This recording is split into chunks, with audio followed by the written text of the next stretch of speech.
This meeting will come to order. First, I want to take the opportunity to welcome all of our new and returning members to the subcommittee. I'm honored to be able to serve as chairman for another term. I want to welcome our new ranking member, Mr. Walden of Oregon, and also Mr. Braley, the vice chair of this subcommittee. You've been on the subcommittee for some time, Mr. Walden. I look forward to working with you in a good bipartisan working relationship in the 111th Congress like we had in the 110th Congress. I welcome Chairman Waxman in his new role as chairman of the full committee. Mr. Chairman, I know you will serve us well and will continue the tradition of aggressive and fair oversight that this committee has become known for. I also look forward to working with your staff, along with Mr. Kevin Barstow, who in this case here traveled once again to Georgia to look at the peanut plants in Georgia, as he did in 2007. I think Kevin's going to be in every peanut plant in Georgia if this keeps up. So I want to thank Kevin and Scott Schlegel and the whole staff for all their hard work on this in preparation for today's hearing. I want to thank Chairman Emeritus John Dingell, the gentleman from my home state of Michigan, for his long and distinguished career in the House and here in the Energy and Commerce Committee. I must note today, in fact, the first resolution on the floor today, so members will be moving back and forth in and out of this committee to pay tribute to Mr. Dingell as being the longest serving member in the history of the U.S. House of Representatives. He served more than 53 years and 2 months. As was noted in the ceremony honoring Chairman Dingell last night, we will honor him for the time he has served, and we honor him more for what he's done while serving. It's truly a pleasure and a privilege to serve with Mr. Dingell and have him on this committee. Now the business before us today. This hearing today that we have is the Salmonella outbreak, the continued failure to protect the food supply. We will begin with opening statements. The chairman, the ranking member, Chairman Emeritus, will be recognized for 5 minutes for an opening statement, and other members will be recognized for 3 minutes for their opening statements. I should note there's a lot of interest in this hearing. We've already have a statement submitted by the record with unanimous consent. Representative Sanford Bishop is here. He's from Georgia. He's had an interest in this, and also Mr. Barrow is here. Again, not part of the subcommittees, but he's here. But he's a member of the full committee. And same with Mr. Green is here, so a lot of interest in this hearing. So I'll begin with the opening statement. Since late 2008, the United States has been in grips of a nationwide outbreak of Salmonella infections that to this date is believed to have caused 550 illnesses and 8 deaths in 43 states. In January, public health officials in Minnesota and Connecticut connected the outbreak to peanut butter produced by the Peanut Corporation of America, PCA, at its plant in Blakely, Georgia. This finding triggered a series of recalls that have included all peanut butter and other peanut products produced at the facility for the past 2 years, and recalls by over 54 companies of more than 1,900 products containing the ingredients from Blakely, Georgia, and Plainview, Texas facilities of PCA. The recalls have cost business and government millions of dollars. The psychological cost has been widespread concern among parents of the millions of children nationwide who daily enjoy peanut butter sandwiches, cookies, crackers, and other snacks. The President of the United States has expressed the view of parents across America when he said that his 7-year-old daughter eats peanut butter probably 3 times a week, and that, quote, "I don't want to have to worry about whether she's going to get sick as a consequence to having her lunch," end of quote. Today's hearing will examine how this contamination was allowed to grow unchecked and the collective failure of multiple players, the peanut butter manufacturer, the Food and Drug Administration, state regulators, and private industry, to take steps that might have prevented the outbreak. This subcommittee is well versed on the issues we addressed today. In the last Congress, we held 8 hearings to examine the safety and security of the nation's food supply, including one in April 2007, in which we specifically examined a similar outbreak arising from Salmonella contamination of peanut butter manufactured by ConAgra. Although we continue to learn new facts about the outbreak in the Georgia facility at which it all started, the facts we already know paint a very disturbing picture. When FDA inspectors entered the plant in Georgia, they found a facility riddled with unsanitary and unsafe conditions. According to the inspector's preliminary report, mold was observed growing on the ceiling and walls in the cooler used to store peanut butter products. A live roach and several dead roaches were observed in the washroom adjacent to the production packaging area. Most importantly, Salmonella was found in 2 separate locations in the plant, including one that was only 3 feet from finished peanut butter products. Even more disturbing is the fact that Peanut Corporation of America knew about Salmonella contamination for over a year and a half, but did nothing to address it. Internal company records reveal that since June 2007, PCA's products tested positive for Salmonella on 12 different occasions, but that the company continued to produce and distribute its peanut butter products without consequence. And we know that the multiple players had opportunities to report or detect the contamination, but failed to do so. The FDA had the authority to conduct inspections at the PCA facility and to test for Salmonella, but when the FDA sent state inspectors to the plant on its behalf in 2007 and 2008, it did not test for Salmonella, even though both visits occurred after the 2007 Salmonella outbreak traced to the ConAgra plant just 70 miles down the road from the PCA plant. One of these inspections occurred just one day after PCA manufactured product had tested positive for the presence of Salmonella. The Georgia Department of Agriculture conducted 2 inspections of the Blakely plant in 2008, but did not conduct tests for Salmonella on either occasion, despite an internal goal to conduct such tests once a year.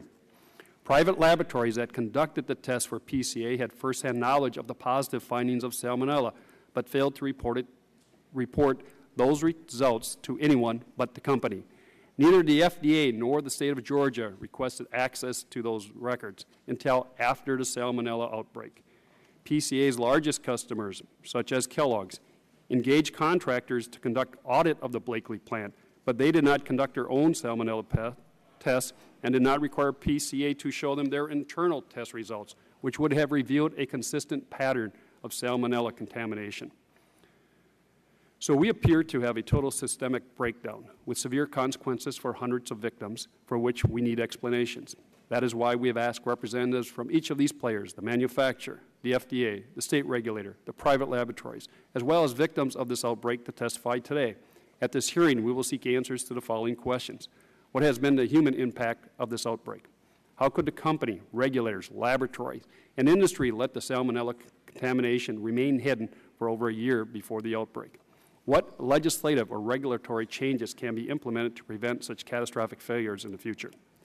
On this last question, it bears noting that we already have a vehicle for change in this area, H.R. 759, the FDA Globalization Act of 2009, which I am sponsoring along with Congressman Dingell and Pallone. I look forward to today's testimony as an opportunity to gather additional information with which to shape this legislation to address the public health impact of this and similar outbreaks. If there's any good that can come from this tragic outbreak, it could come from long overdue legislative change to protect the American people from dangers in the nation's food supply. Next, I'd turn to my ranking member, Mr. Walden, for his opening statement, please. Thank you very much, Mr. Stupak. And Mr. Chairman, I look forward to working with you in my new role as the ranking Republican on the Oversight and Investigations Subcommittee. We've worked together on issues before for many years to protect the safety of Americans in many different ways and to improve security and other things in agencies and all. So I look forward to our work together. Ladies and gentlemen, I remember our previous food safety investigations into E. coli in spinach, E. coli in meat, Salmonella in peanut butter, Salmonella in jalapenos, now Salmonella in a variety of peanut-containing products. This container is full of products that less than a month ago people were consuming thinking it was fine to eat. And one of the things I'm going to do today is ask Mr. Parnell from the Peanut Corporation of America if he'd like to open this and sample some of the products that he didn't think were a problem in sending out for the rest of us to eat. Now, there are some recalled products in here, and there are some that probably okay now. Lives were lost, and people were sickened because they took a chance, and I believe knowingly, shipping product that was contaminated. Yesterday, we learned there's another plant in Texas that the FDA didn't even know existed, that apparently has never been inspected, and now we learn there was Salmonella in that plant as well. This is simply outrageous. The latest outbreak of Salmonella has sickened 11 people in my home state of Oregon. It's touched the lives of teenagers in Baker County and toddlers all the way the other side of the state in Medford and in Wilsonville. Pets have now been added to the list of those falling ill from Salmonella-tainted products. A dog in Oakland, Oregon, apparently is the first animal illness in the nation linked to recalled products. Today, We'll hear from a witness from one of these affected families, Peter Hurley. Mr. Hurley, I welcome you and your wife and your 3 children today. Jacob is here, 3-year-old Jacob. You want to stand up and give a wave there? You're going to hear about Jacob's story. Jacob became sick in January. For about 2 weeks, Peter and his wife watched as poor Jacob got sick and sicker, and they consulted their pediatrician and sought counsel and advice, and poor Jacob apparently couldn't keep anything down. And the pediatrician said, well, what does Jacob like to eat? Because at least maybe we can get him to eat what he likes to eat and help him along. Austin peanut butter crackers was his favorite. So he continued to eat peanut butter crackers. And eventually, as the news came forward that those crackers and other products like those in this container may well be containing salmonella, the state epidemiologist showed up at their house on a Saturday night, took the crackers, and from what I understand, every other package was contaminated with salmonella.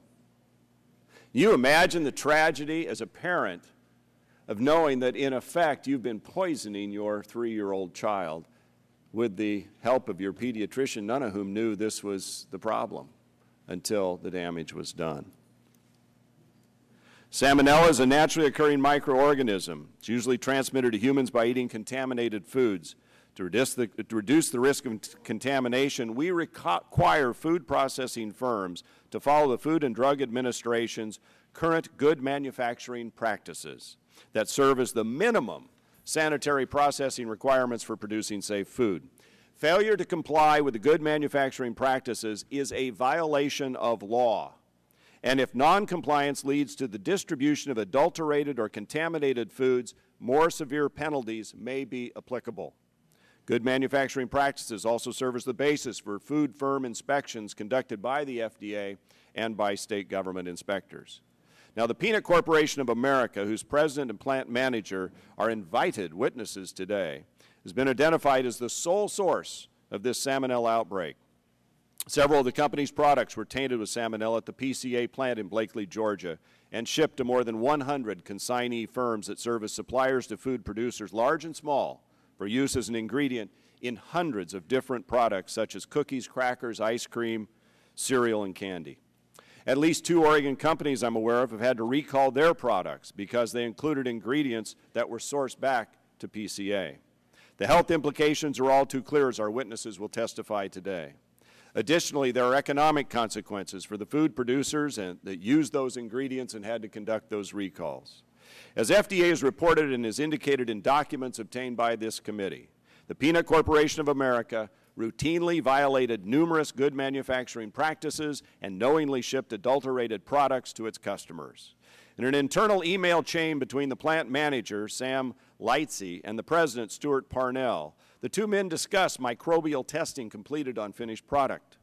The emails state the company was notified of a confirmed positive salmonella test on a sample conducted by an outside lab. That sample was tested again and a negative reading occurred. Then Peanut Corporation of America shipped the contaminated product to another outside lab and received a negative result. In response to getting a negative result, the company president gave instructions to his plant manager to ship the salmonella-positive products, specifically telling them, turn them loose. Another email that Mr. Parnell, the president, wants to discuss another positive test of salmonella and the time lapse in the shipment of product as a result. Mr. Parnell expresses his concern of losing huge amounts of $, $, due to delays in shipment and costs of testing. It appears Mr. Parnell was more concerned about his company's bottom line than the food safety of Americans. Expert witnesses will explain that a subsequent negative test result for salmonella on a sample never negates the initial finding of a confirmed positive.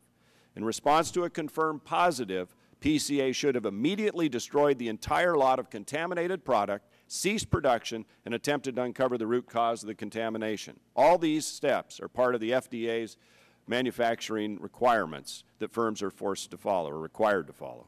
FDA must enhance the GMPs for food and get stronger authority. Food firms should be required to give FDA access to records that show compliance, prove the kill step for pathogens actually works, and confirm sanitation and protection against cross-contamination.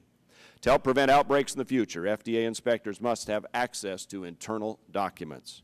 We must assure the public the food on our grocery shelves is safe, and what we put into our mouths and those of our children, elderly parents, and even our pets is safe.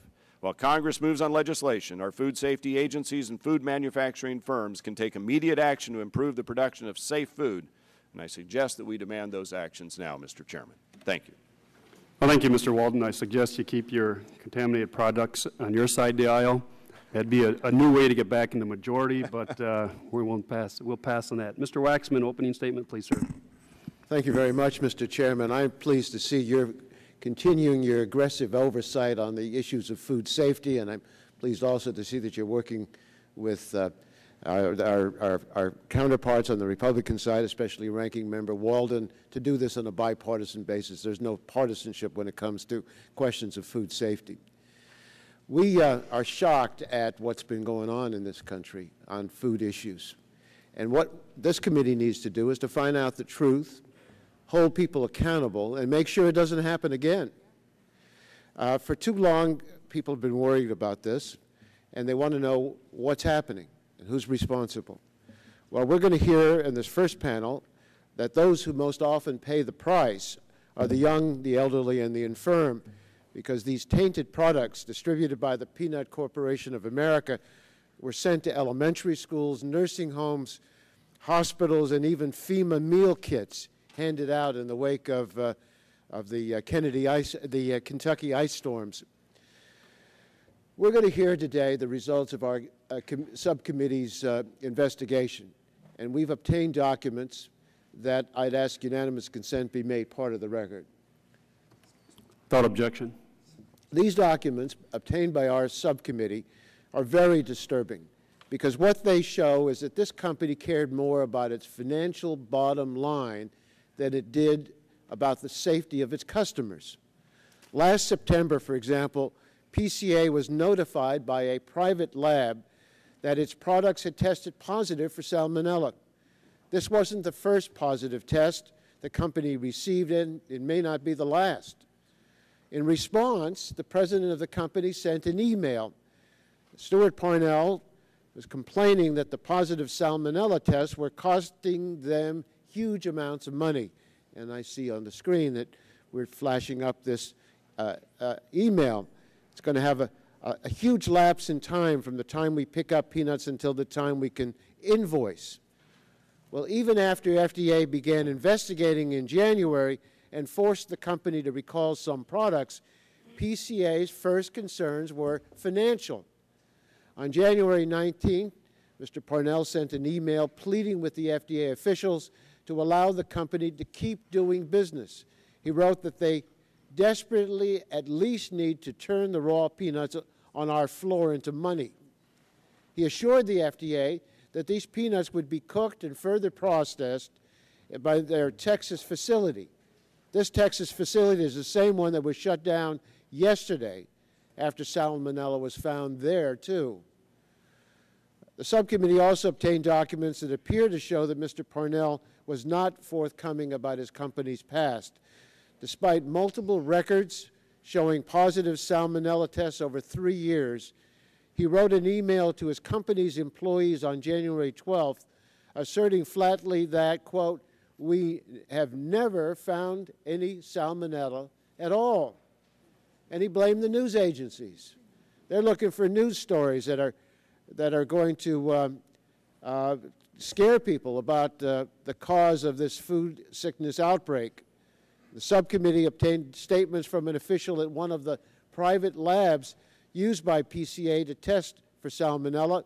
The lab official reported that PCA's plant manager in Georgia, Sam Lightsey, admitted to shipping products before receiving lab results.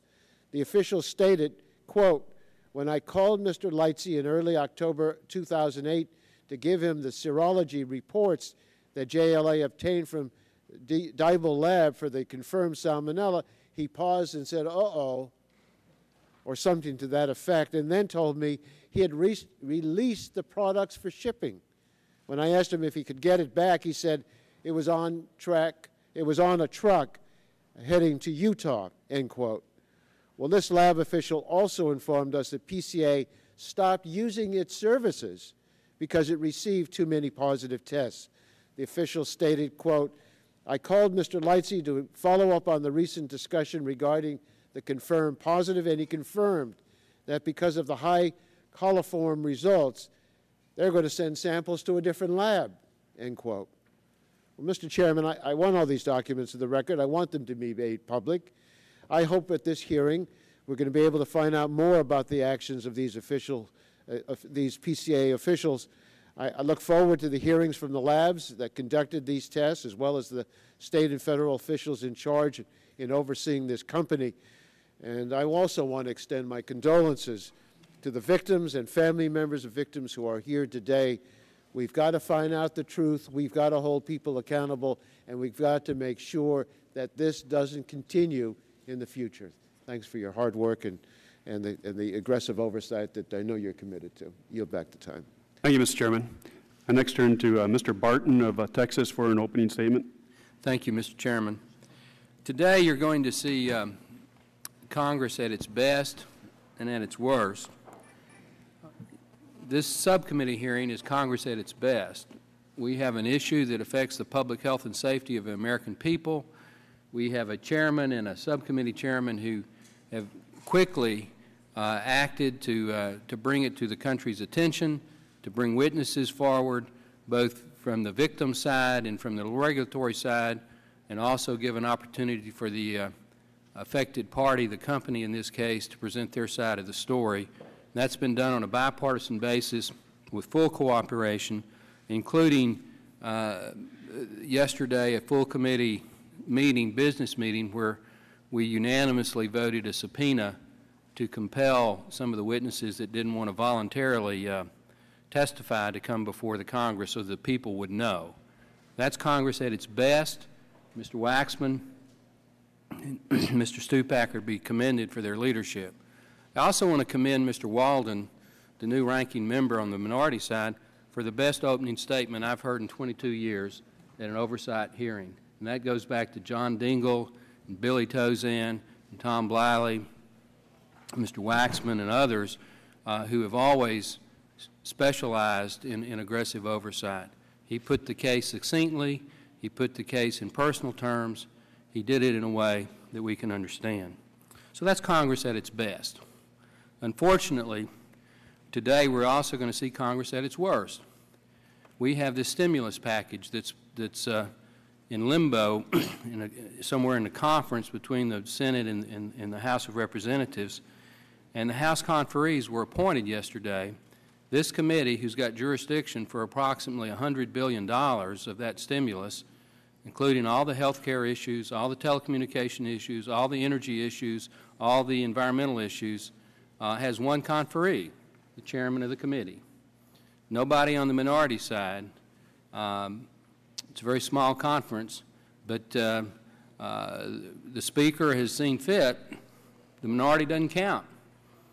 Our voice doesn't count. Well, I have a prediction to make.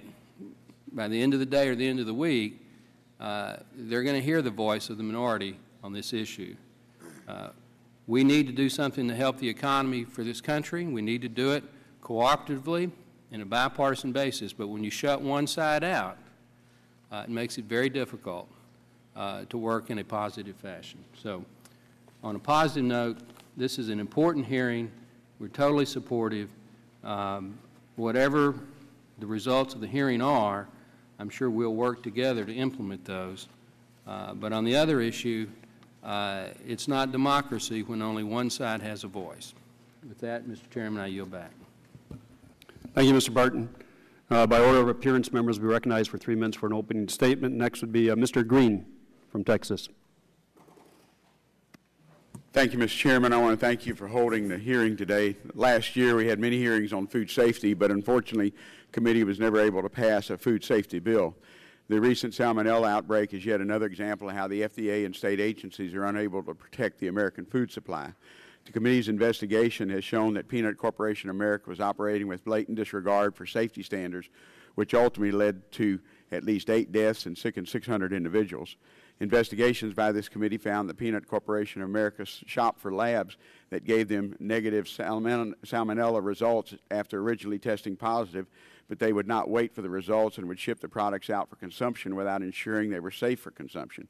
Peanut Corporation of America's plants are also in deplorable condition, especially the plant in Georgia with cockroaches near the peanuts, water leakage, mold, and unsanitary production line.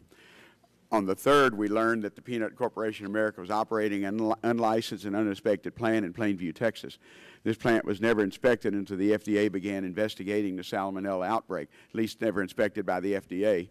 Unfortunately, my home state of Texas is one of the states where the FDA relies on our state inspectors to oversee food safety. On Monday, the Texas Department of State Health Services shut down the Plainview plant after it tested positive for possible salmonella. It's unbelievable that a food processing plant can deliver possibly tainted products into our food supply without a license and without ever being inspected. One thing is clear, no plant should be able to operate in the manner in which the Peanut Corporation of America has operated. Congress, myself included, said for years that the FDA is underfunded, and that is still true. But throwing money at them will not solve the problem. We need to overhaul the way the FDA reviews and inspects our food processing plants and food supply. This committee, Congress, and the new administration must do all we can to shut down those unlawful operators and find a new way to protect the American food supply. And again, I want to welcome our witnesses here, particularly the children. I have a 4-year-old granddaughter who loves peanut butter and crackers. In fact, as I sit here today, my son is actually, they're having a new baby this morning in South Texas, a little boy. And all of them, all my grandchildren eat peanut butter, and I have a jar here. I didn't bring it to check it for salmonella, but anyway, it's so important for the American people, literally from our smallest citizens to our oldest. So thank you, Mr. Chairman. Thank you, Mr. Green. Mr. Deal for an opening statement, please. 3 minutes. Thank you, Mr. Chairman. First of all, I'd like to welcome the Deputy Commissioner of Agriculture from the state of Georgia, Mr. Terry Coleman, who, by the way, is a former Speaker of the Georgia House of Representatives as a Democrat, Mr. Chairman.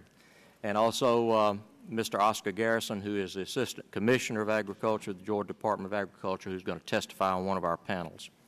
Mr. Chairman, our nation has always prided itself on having the safest food supply in the world. This confidence is founded on the hard work of those who grow, process, package, and deliver our food, coupled with the oversight and inspections provided by the federal agencies such as FDA and USDA, working with their comparable state regulatory authorities. Let no one misunderstand, however. We are all outraged by the alleged violations of law and common standards of safety, which are the focus of this hearing. And our sympathy goes out to those who were injured and to those who have suffered losses. Although I am a resident of the state of Georgia, where the production of peanuts is a vital part of our state's economy, there will be no statements of provincial protectionism from me, for it is those who are closest to the problem that are the most infuriated by it. For we know that the vast majority of those who produce peanuts and the resulting products are decent, law-abiding people. Right now, peanut farmers are poised to plant this year's crop. The uncertainty created by the actions of Peanut Corporation of America will cost them millions of dollars. They and many more in the chain of production have done nothing wrong, but they are suffering the consequences of the questionable actions of one company. These innocent individuals and companies are more concerned than almost anyone that the cloud of suspicion be removed from the peanut industry. As legislators, we should be asking how we can make the system work better. I'm sure we can learn from this unfortunate experience how to reform our inspection systems at both the federal and state levels. In fact, the Georgia General Assembly is in session right now and is considering legislation to strengthen the role of our state inspections and oversight. We have the responsibility to shape the scales of justice as it relates to food safety. But the architect whose eyes are focused only on the actions of the most egregious will design a scales of justice that will not work, for it fails to account for the overwhelming weight of the majority who are honest and law-abiding. That is our challenge as we go forward, to ensure the safety of all without destroying the underlying industry. I'm confident that the peanut industry of my state and the nation will work cooperatively with this committee, with this Congress, and the legislatures of the various states to craft reforms that will restore the confidence of the American people in the safety of peanut products. For that end, I pledge my best efforts. For after all, the good health of the American public and, in fact, the fate of the peanut butter and jelly sandwich lie in the balance. Thank you, Mr. Chairman. Thank you, Mr. Deal. Next we'll hear from Mr. Braley, Vice Chair of the Subcommittee, new member to committee. Welcome. Thank you, Mr. Chairman. I just want to tell you how honored I am to be serving as your Vice Chairman. I look forward to working with you and Ranking Member Walden on the important work of the committee. As I was preparing for the hearing today, I thought of Upton Sinclair and what he must be thinking as we sit here nearly 100 years after the publication of The Jungle, facing the very same food issues, questions that dominated the discussion of this Capitol over 100 years ago. And that was highlighted by this advertisement that appeared in USA Today, where we have the unbelievable aspect of corporations paying thousands of dollars to say, "It ain't me." And as we focus on the important topics we're here to talk about today, we need to keep in mind the enormous economic consequences to people who are not involved in this contamination as well. This recent outbreak of Salmonella in peanut products has resulted in the recall of over 1,700 products, one of the largest recalls ever under the jurisdiction of the FDA. But this outbreak is not just disturbing because of its size. It's particularly troubling because of its impact on Americans most vulnerable to tainted food. As noted in the Monday issue of USA Today, Salmonella affects people who are most vulnerable depending upon the strength of their immune system and how old or young they are. And we all know that Salmonella is most dangerous to very young children. And given that, I think it's outrageous that the contaminated King Nut peanut butter, which was the product in which the source of this Salmonella outbreak was first located, was distributed to nursing homes, hospitals, and schools. Yet the serious concerns I have about the severity of the effects of Salmonella on children are only compounded by the sheer popularity of peanut butter and peanut butter snacks among children. As President Obama noted recently, peanut butter is very prevalent in the diets of young children like his daughter Sasha. As a parent, I know this firsthand. I'm also concerned as a parent that 3 states have had to remove tainted Peanut Corporation of America products from their school lunch programs. These states receive peanut butter or roasted peanuts from the federal government, which bought them from the Peanut Corporation. It's completely unacceptable that our nation's schools could be serving children products that could make them severely ill or kill them, and that the federal government would be purchasing and distributing these potentially dangerous products to our schools. There are many questions that need to be answered today about the practices of Peanut Corporation of America, about the FDA and state inspections of their plants, and about the general safety of our food supply. One thing that's clear is that we need to be doing a much better job of protecting Americans, particularly children and other vulnerable populations, from unsafe food products. I look forward to hearing the testimony of the witnesses and hope that this hearing will help to determine what Congress needs to do to prevent these outbreaks in the future and ensure the safety of our nation's food supply. Thank you, Mr. Braley. Mr. Gingrey for an opening statement, please. I guess he's not there. How about Mr. Burgess for an opening statement? Order of appearance we've been going by. Mr. Burgess. Thank you, Mr. Chairman. Mr. Chairman, seems like we've been here before. We've previously established that there are serious problems within the FDA. In the last Congress, we had 16 FDA-related hearings. And now we begin a new session of Congress with a hearing on the Food and Drug Administration and their role in inspecting the Peanut Corporation of America, the source of over 553 Salmonella-related illnesses and at least 8 deaths. Mr. Chairman, this is like a bad movie, and we've all read the script before. In 2007, we investigated the Food and Drug Administration's role with ConAgra and the Salmonella illness in their peanut-based products. And just like today, in 2007, it was the state of Georgia, which was the source of the Salmonella in peanut-based products. So it's not just a bad movie script, it's a deadly one. And it's got the same theme, Salmonella, the same actors, the Food and Drug Administration, the state of Georgia, but with one crucial difference. This time, there's the possibility of criminal activity by the Peanut Corporation of America. And we know that the Peanut Corporation of America engaged in deliberate misconduct in this case. We know that the Peanut Corporation of America not only retested Salmonella-positive batches of peanut products, they intentionally ship the products to their unsuspecting clients. At least 75 companies, 16 different food categories, make over 1,000 types of consumer foods with peanut products made by the Peanut Corporation of America, and then they put them in front of the whole world for our consumption. It's no wonder in the past month, it seems like almost on every newscast at the top of every hour, we're notified of yet another recall, of yet another product, creating yet another crisis, a crisis in an already troubled economy. Mr. Chairman, this is a deliberate act that's almost astonishing in its cruelty. It's a violation not only of the trust of the American consumer, but also of their business partners. The president of the Peanut Corporation of America could give us answers, should give us answers, but we won't get them today because it's my understanding that individual is going to plead his Fifth Amendment rights. But boy, I'd love to ask, how did you think this was going to work out for you? I also continue to be troubled by how much the Food and Drug Administration needs our attention and modernization. They need more powers like the mandatory recall power, which I have previously advocated, as well as the power to retrieve all records for any food company being investigated. But no matter how much we change and demand greater action and accountability from the Food and Drug Administration, we can only hold the Food and Drug Administration accountable for the laws that are there. And then businesses like the Peanut Corporation of America, they violate not just the law, but the fundamental tenets of their business practices. It's not any longer about following the rule of the FDA. It's just about being a good citizen of the world.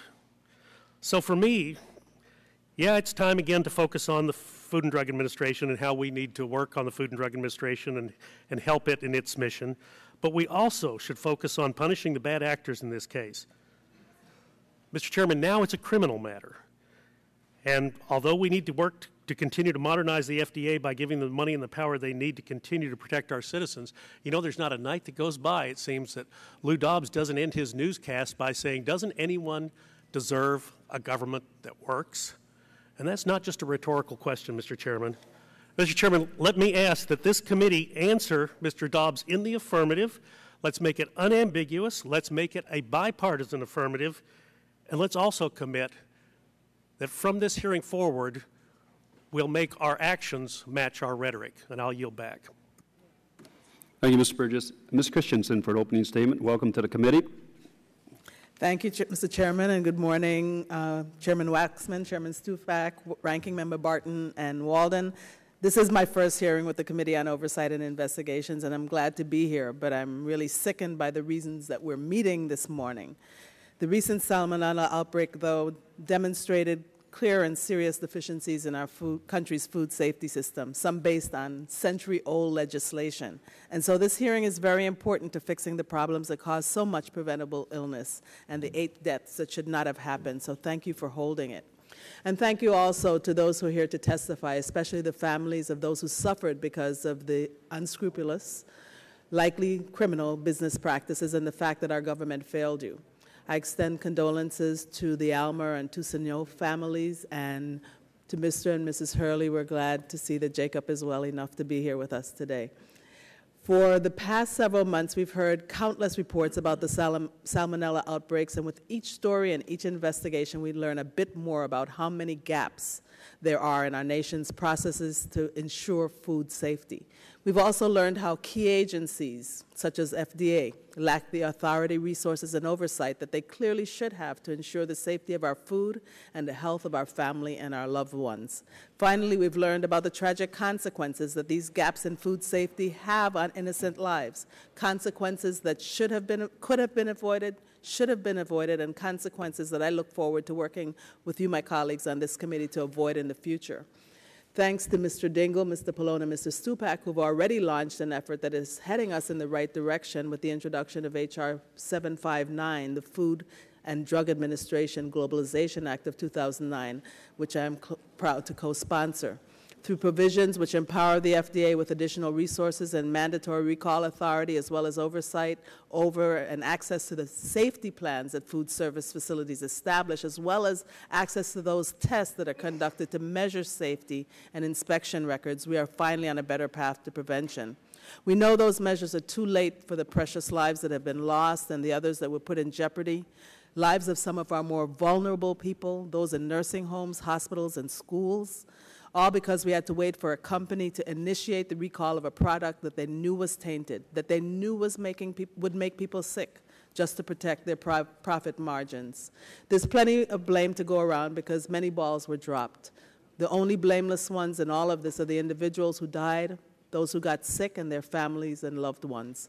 If for no one else, let this hearing be about them, and let the lessons we learn and the next steps we take ensure that their suffering is not forgotten. Thank you, Mr. Chairman. I yield back the balance of my time. Thank you. Mr. Radonovich for opening statement, please. Thank you, Chairman Barton and Ranking Member Walden. Also, I want to thank Mr. Waxman and Mr. Barton for holding this important hearing on the outbreak of Salmonella in peanut products. As a representative of one of the largest agricultural producing districts in the nation, I'm keenly aware of the importance of food safety as a public health hazard and also as an issue of national security.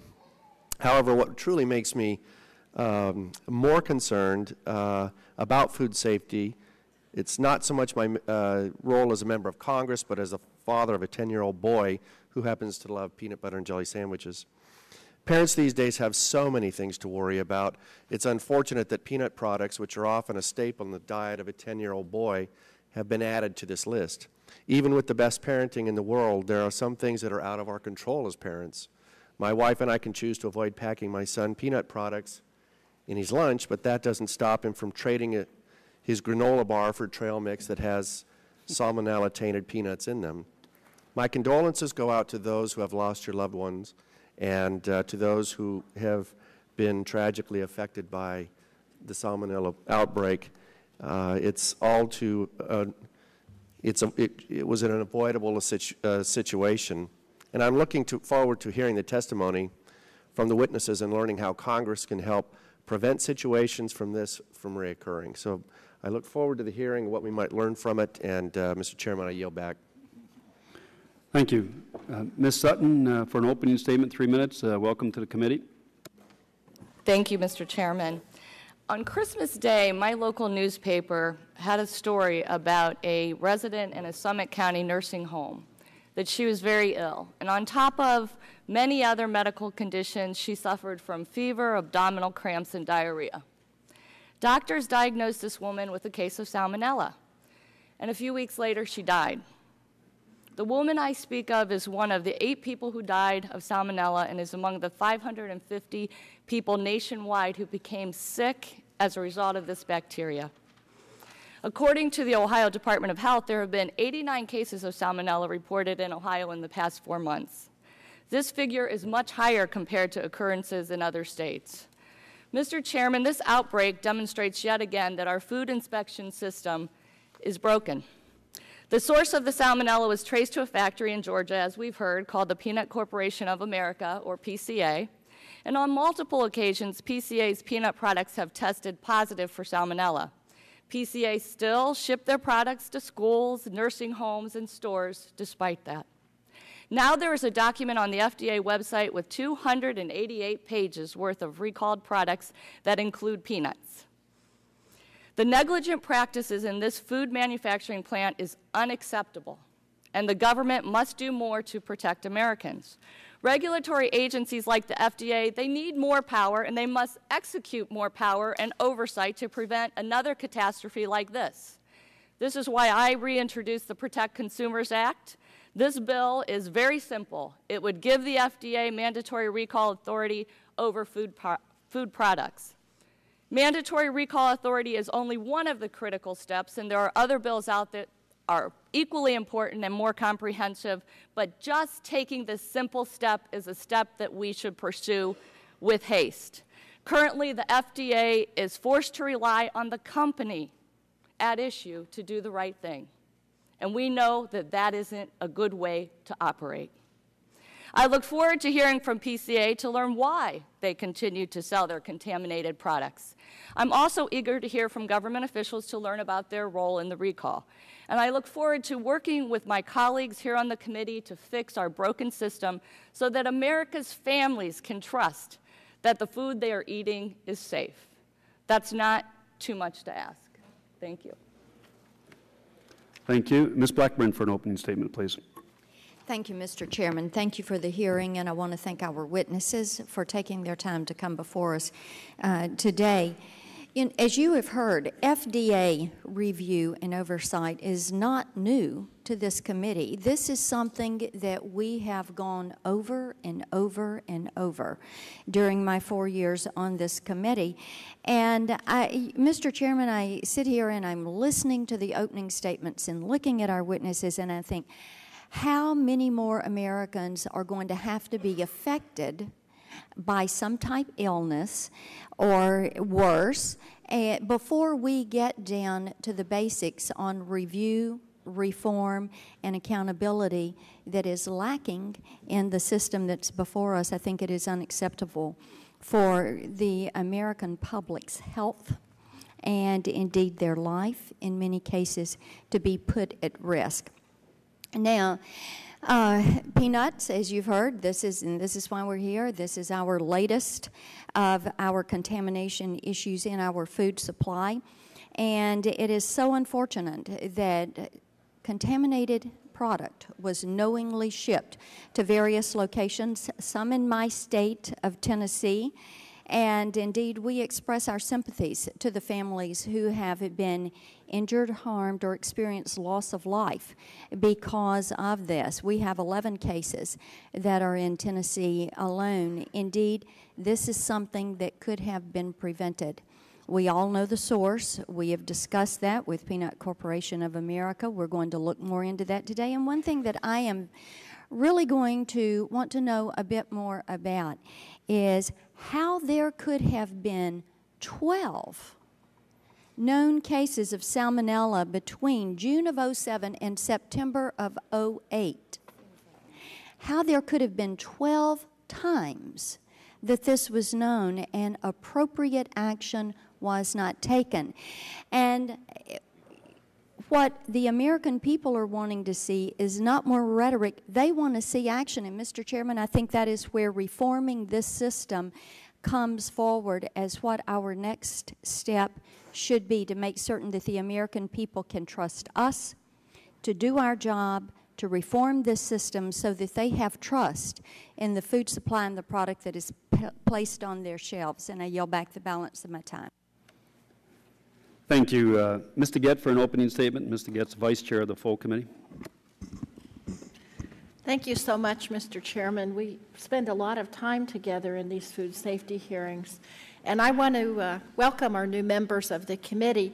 I've been on this subcommittee for 12 years now, and since I've been on this subcommittee, this is our 10th food safety hearing, at which the members of the Oversight and Investigation spend quite a little bit of time in a bipartisan way wringing our hands. Now, in the meantime, with the latest problem, over 500 people have been sickened. 15 of them are in my home state of Colorado. Half of the sickened people are children, and 8 people have died. This is the deadliest outbreak of foodborne illness in decades, but we've seen in the last few years jalapenos, peanut butter again, meat, dog food, and on and on and on. I guess my question is to Congress in general, how many sick kids does it really take for us to finally act? How many workers need to get laid off before private industry and Congress put resources into protecting the integrity of our food distribution system? And I cannot think of a case that better demonstrates the need for the FDA and USDA to have mandatory recall authority than this case. The Peanut Corporation of America sells in bulk to companies, and then those companies manufacture and distribute processed foods. So even though people started getting sick last summer, current federal law does not empower public health officials to issue a recall in response to an emergency like this. My constituents are shocked when they hear this. And instead, companies are left to voluntarily decide for themselves if and when to recall their products. And so, Mr. Chairman, I know this isn't a legislative hearing, but I'm sure that the parents who are sitting here today would like to know that there are actually legislators working on these issues. I've introduced legislation again this year, which I've introduced many times in the past, to finally give the government mandatory recall authority. And the good news is, Finally, this is supported not just by the regulators, but also by the industry. And so I think when we pass comprehensive food safety legislation, finally the FDA and USDA will have mandatory recall authority. The second bill I've reintroduced this year, which I've introduced many times in the past, is the TRACE Act. And what this bill does is creates a comprehensive traceability system so that we can trace from where the peanuts came from to when they're in those little peanut butter crackers that the children are eating, where that came from, so that we can recall that right away. That problem was a particular problem last year with the jalapenos in the salsa. I'm happy to report that Mr. Dingell and Mr. Stupak have included both my mandatory recall language and some traceability language in their comprehensive bill. And I'm also happy to report that the regulators support traceability, and now again, the manufacturers are beginning to understand that situation. Mr. Chairman, I'm eager for this hearing today. We need to shed light on this situation. But once we do that, Mr. Chairman, I look forward to working with you and Mr. Waxman so that we can move legislation and begin to solve these problems. Thank you. Mr. Gingrey for opening statement, please. 3 minutes. Mr. Chairman, thank you for recognizing me on this, my first hearing. First hearing as a member of this subcommittee. I look forward to serving under your leadership and that of Ranking Member Walden in the crucial oversight role of the subcommittee.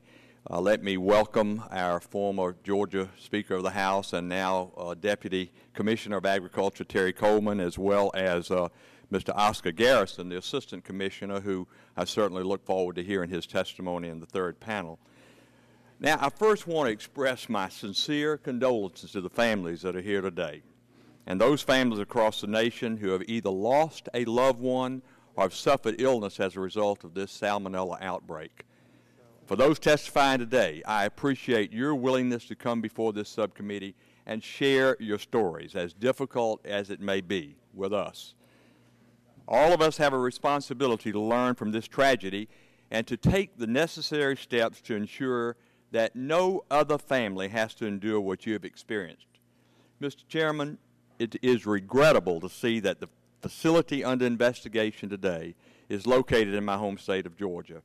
And it's also unfortunate that Mr. Parnell and Mr. Lightsey from PCA, the Peanut Corporation of America, will likely refrain from testifying accordance with the Fifth Amendment rights.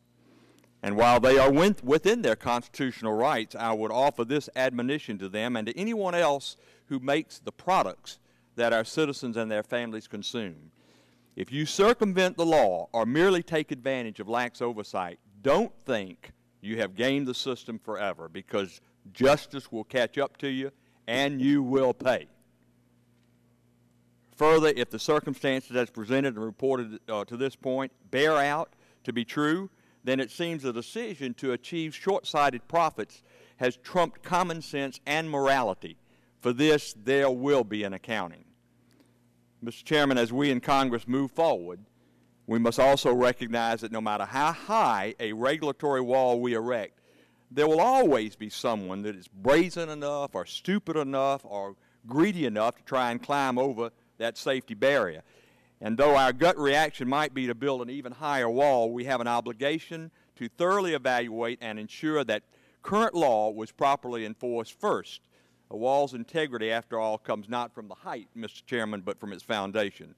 So as we proceed with this hearing, I'll listen carefully to the witnesses in their statements and in their responses to the questions in the hope that we will get to the bottom of this tragedy. Mr. Chairman, with that, I yield back. Thank you, Mr. Gingrey. Again, by order of appearance at the subcommittee, Mr. Welch from Vermont, welcome to the committee. And you're always welcome. Come sit up here on top row, too. I hear the air is pretty good up there.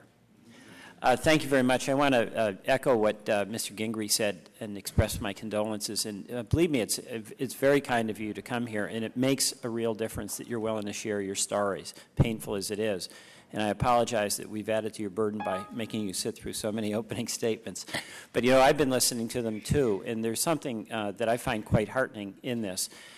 We all agree that what Peanut Corporation did was despicable and outrageous, and they should be held to account.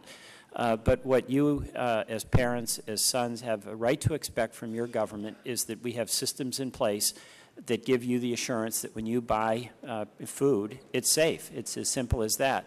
And obviously, there's nothing worse as a parent to see a child who is sick and you don't know what the outcome is going to be, or to lose a parent before his or her time. And I'm heartened by what I've heard today from the members of this committee. And also, I was earlier at the meeting of the whole committee when I heard our chairman, Mr. Towns, and our ranking member, Mr. Issa, both express the commitment to having vigorous oversight. And that doesn't change just because we've had a new change in administration. Because there are unscrupulous folks out there who, for a quick buck, will put in peril people that you love. And it's our mutual responsibility to do every single thing we can to have systems in place that give you the assurance that the food you buy is safe. And what you're doing, and we so appreciate, is you're coming forward with your personal story that makes it real, that makes it vivid, and that's at some personal inconvenience and pain to you. So I join my fellow committee members in thanking you for your service. Thank you, Mr. Welch. Mr. Sullivan, for an opening statement, 3 minutes. And welcome to the subcommittee. Thank you. Thank you, Chairman. I appreciate it. As a new member of the Oversight and Investigation Subcommittee, I would like to thank Chairman Stupak and Ranking Member Walden for holding this hearing this morning. It is an honor to be named to this prestigious subcommittee. I'm pleased to be part of this important discussion on food safety and look forward to working with each of you as we move forward in the 111th Congress. Unfortunately, the Salmonella outbreak has hit my state of Oklahoma. According to the Oklahoma Department of Health, 3 adolescents contracted Salmonella due to the tainted peanut butter. One of those adolescents was from Rogers County, which borders my district. Fortunately, they are all recovered, but this serves as a reminder that we must take every precaution necessary to keep our food safe. In late 2008, the Center for Disease Control identified an outbreak of Salmonella affecting 600 people in 43 states, with the recent outbreak perhaps contributing to 8 deaths. This is an issue that affects each and every one of us, our friends and our families. It is clear that the food companies and the FDA have a shared responsibility in keeping our food supply safe and secure, and I look forward to their recommendations on how to do that in light of the recent Salmonella outbreak. Thank you in advance to our panels before us today, and my condolence to those who have lost loved ones in this unfortunate incident.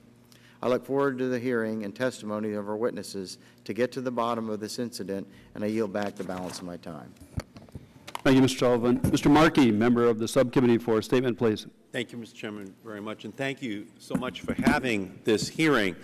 Peanut butter is a classic American food enjoyed by young and old alike, and when it is contaminated by a dangerous pathogen, it is something that sends chills through every family in America, because there are few things more American than peanut butter. Perhaps baseball, of course, but this week we learned that there, too, there was a positive test for steroids. And Salmonella poses a serious health risk as well. So this requires an ongoing effort by this Congress to ensure that in all of these areas that there is no contamination of these things that Americans take for granted as being American. Peanut butter goes well with jelly, but not with Salmonella. Peanut butter was probably half of my diet as a child. It's one of those foods that is really good for you and tastes great too. But now mothers and fathers across America are worried about Salmonella and don't know what to put in their kids' lunches. This is not good for our country. More than 1,800 food products have been recalled, including crackers, snack bars, cookies, and all sorts of other items made with peanut butter that may contain the disease-causing bacteria. Salmonella already has had an impact on hundreds of families. The FDA, under the Bush administration, failed to take steps necessary to ensure the safety of our food supply. We learned once again with this recall that mandatory authority is required. When it comes to food safety, recalls, we need mandates and not maybes. We cannot run the risk that we will see families across this country once again afflicted with this kind of a problem. The families who testify here today, and we thank you for that, represent millions of other frightened families across this country. And your story is their story. Your story represents this fear that a parent can be lost, that a child can be sickened by a product which they assume is safe because the federal government is ensuring that it is safe by putting the fear of the government into the hearts of those that produce products like peanut butter and peanut butter-related products. That did not exist, and that is why you are here today. We thank you for your courage in testifying today. I can promise you that your testimony today will result in the changes that will protect millions of families in our country. I yield back the balance of my time. Thank you, Mr. Markey. Ms. Schakowsky for an opening statement, please.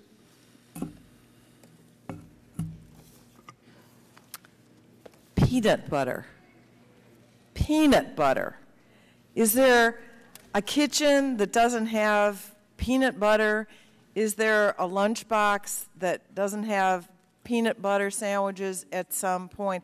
It is actually more American than apple pie. About it, though, in this. But what I really find amazing is that it was known. It was known by the Peanut Corporation of America that their product was tainted with potentially life-threatening salmonella and yet released into the food stream anyway. How could that possibly happen? The only explanation is they thought, based on some reality, given the lax regulation of the last administration, that they would get away with it. I'm so sorry to the testifiers from the families that are here today that were burdened by this, afflicted by this, tortured by this, that your government failed you. And I'm grateful to the chairman for holding this hearing today so that we can set in motion those safeguards that will never let that happen again, and to hold accountable the people that made the decisions that allowed it to happen. In one of the most developed nations in the world with access to unparalleled technologies and resources, there is simply no excuse that we can offer to you that contaminated or otherwise unsafe food made it all the way to consumers and to your tables. I've been a food advocate, safety advocate since 1969 when a young group of housewives got together to get freshness dates on food. We led a little housewives campaign that has resulted in dates, expiration dates, sell-by dates being on food throughout our marketplace. And yet today we find that this could happen. So I thank the panel before us right now for being here to testify. I want to just mention that one of the laboratories, Diebel, is in my district. I've been told by the committee that they were very cooperative with the committee. I appreciate that and look forward to their testimony as well. And want to join with my other colleagues in assuring you that we will act to make your family safer from this kind of potential killer. Thank you. Well, thank you. That concludes the opening statements of members of the subcommittee. I'd note once for the record, Mr. Barlow is here. He's a member of the full committee. Do you have an opening statement you'd like to submit? Well, first off, thank you, Mr. Chairman, for holding this hearing and for allowing me to audit these proceedings as though a member. I have very little to add to what's been said before us, but I will add very little. Very quickly, because you're not allowed to open. It seems to me that in addition to the provisions that have been talked about before that are part of a comprehensive reform, things like mandatory recall authority, one thing we very badly need is a testing regime in the industry in which folks are required to test to know what they need to know, and a mandatory contemporaneous reporting requirement so that the regulators will know what the processors know when they know it.